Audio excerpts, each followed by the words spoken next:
Today is all about master planning. It's Joel here with a real estate adventure, and we just purchased a campground last week. Now it's time to getting the work done.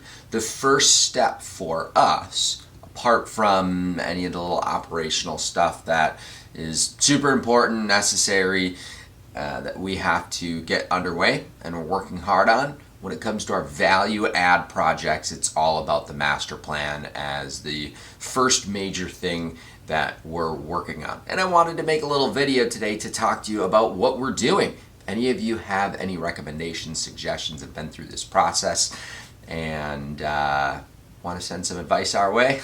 Definitely open to hearing it. But basically, a master plan is just a really big, expensive document. Very important document though, and it's the basis for all of the permitting that we are going to end up needing to actually break ground on a lot of this work.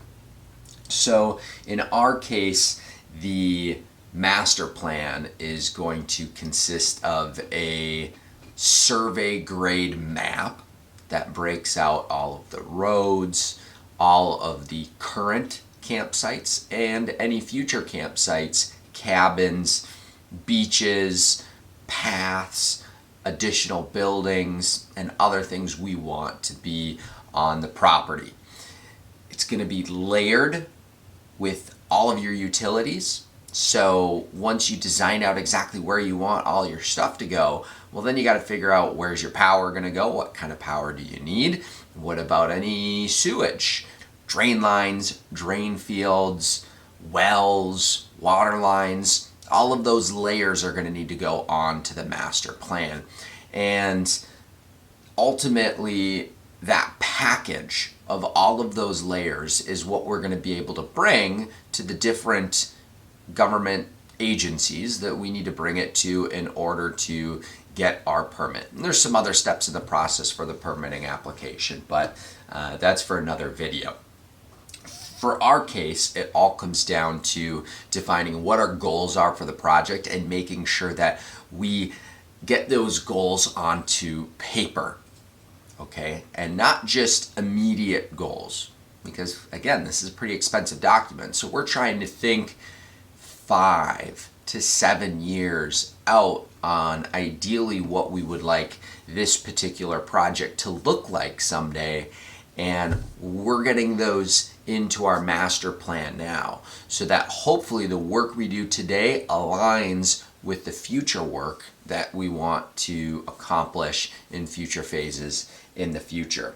So at Warblers Cove, our goals and what we're trying to get onto the master plan really comes down to this guiding principle of wanting to upgrade to a premium quality outdoor resort. And any of the infrastructure or amenities, we want to maintain those in a like new condition. And sometimes that's going to mean we're going to have to simply remove things that may be on the property that we're not going to be able to get to that like new condition. And we're still determining exactly what that looks like.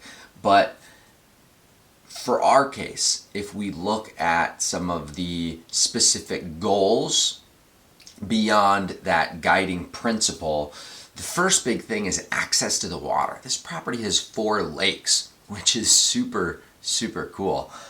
So we want to make sure that we provide better access to those water amenities for everybody who comes on to enjoy the property.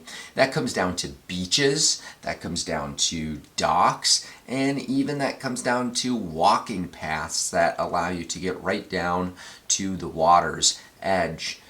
So we're working on trying to figure out exactly where the best place is to add those different water-based features. Expand the number of sites. The best way to increase revenue in this particular business is adding additional sites and getting more people on to enjoy the property.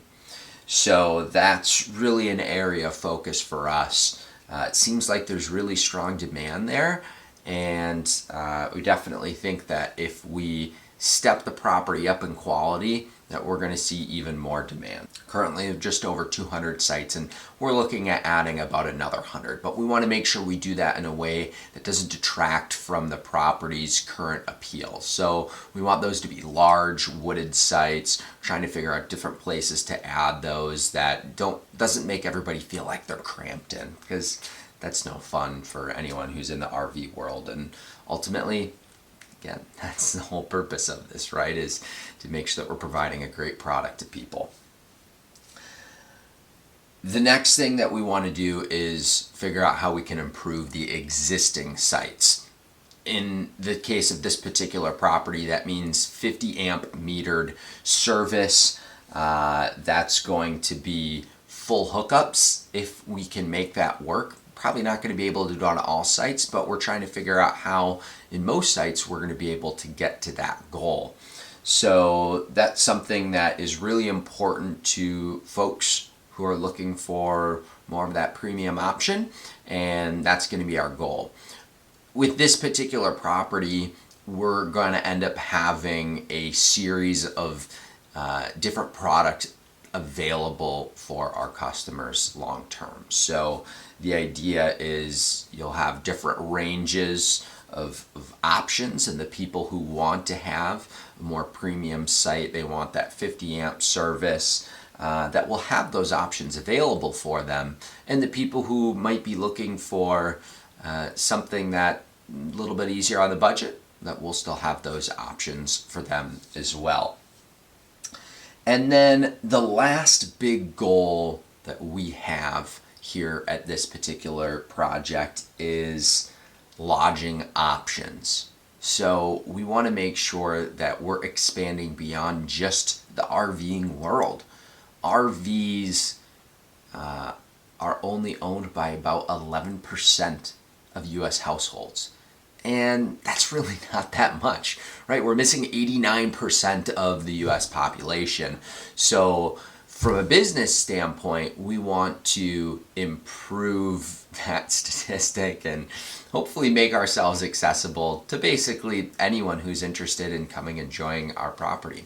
There's so many times where we are going out and RVing, and we have other families that don't have a camper who can't come with us or don't want to come with us because they don't want a tent, and we don't get to have that trip. So we want to make sure that we have some really cool cabin, glamping tents, and other options available here on the property for people to enjoy. Now the next step for us, once we finish all of this initial master plan, designing it out, is to go work with our different contractors to design out the electrical system, sewer system, water system. Once we have those layers, we can go out and push for the permitting process to begin, which could take 3 to 4 months once we have all of this application together. In the spring, we're going to get started on projects that don't require permits, because not everything does. And then hopefully by midsummer, we'll have those permits issued and can begin on some of these new exciting projects. So hopefully for those that are interested in learning more about the master planning process, you got a few insights into what we're doing. And if you have any videos that you want to see, things you want to learn about, let me know, because I'd love to share with you. Again, thanks for watching, subscribe, and looking forward to sharing with you on the next video.